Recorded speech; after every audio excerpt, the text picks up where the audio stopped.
Hello ladies and gentlemen, and welcome to another mini lesson in English 10A this week.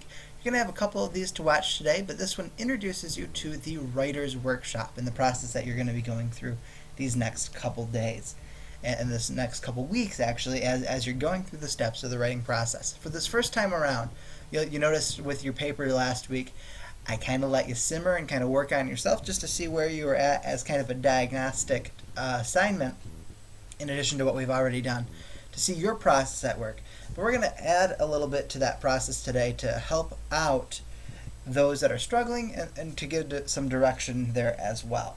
So as we are looking ahead for the week, there are going to be some steps that you're going to be working on as well. If you've ever had this statement, "Help, I don't know where to start, I'm confused, I have no idea," these steps of the writing process are going to help you on that journey and help you figure out where things need to go, how you should approach the topic, etc. So there are 5 steps to the writing process that we're going to go through this week while we are working. The first one is pre-writing. This step in the process is where you as a writer brainstorm ideas, decide on a topic, thesis statement, and then organize your paper. So as the pre-writing takes place, it's going to take a couple days. You're going to have a discussion board that you start tomorrow that will require you to brainstorm some ideas and talk about them with peers in a discussion board.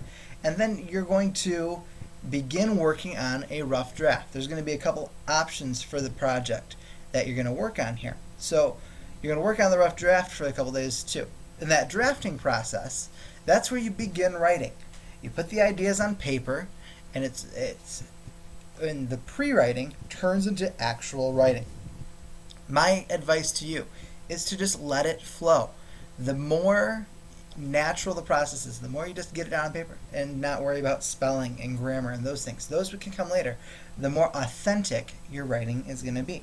You're going to spend a couple days working on that rough draft, and then I'll look at that rough draft as well. The next part of the process is the revising and editing process.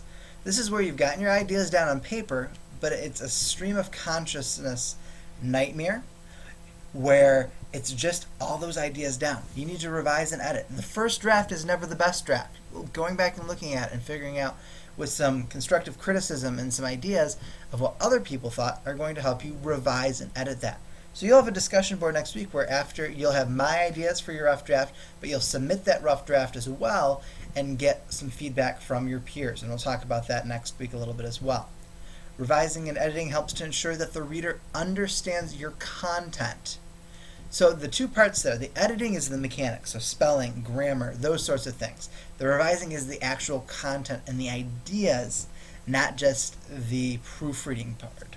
So the editing of ideas and the content, not necessarily the mechanics.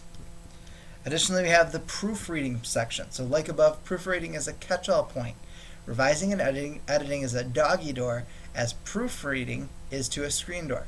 So the revising and editing is the content, it's the heart, it's the utmost importance of where we're heading.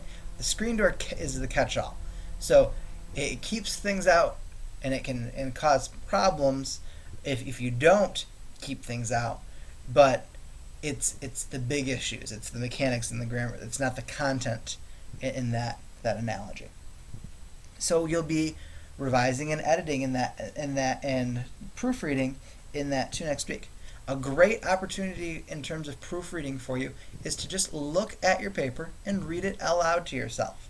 Go into a quiet place wherever you're at, read it out loud. If it doesn't sound right, something's probably off there. If it's smooth and it flows, you're probably okay as well. It's not going to catch your spelling, but even reading it out loud, your eye is going to catch words that are spelled incorrectly, and you can stop and fix those as well. So that'll take place next week as well. And then is the publishing and finishing portion. This is the point at which you can sigh, breathe a breath of accomplishment and relief. You can breathe a little bit, and you turn in that final draft after all the steps. So it's out of your hands, and then it's back in my hands. Afterwards, you can keep that paper and you can continue to work on it. There's always going to be something for you to work on in this class. And as you've probably figured out with your grades so far, when you look at this, it's hard to get 100% on a paper in English class. Vocab quizzes, weekly quizzes, 100% is possible all the time.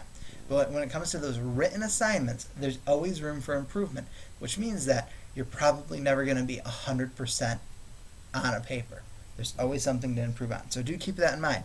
If you get an A minus or an A, you're in a great spot. If you get a B minus, a B plus, a B, you're in a good spot too. And you have some stuff to work on. We all have stuff to work on. Even I, as your instructor, have things to work on with writing, and I'm never 100% as well. So those are the steps of the writing process that we're going to be working through the next couple of weeks.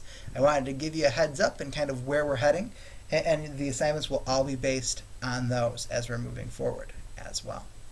If you have any questions, feel free to contact your instructor for more information. We are here to help. Have a great rest of the day.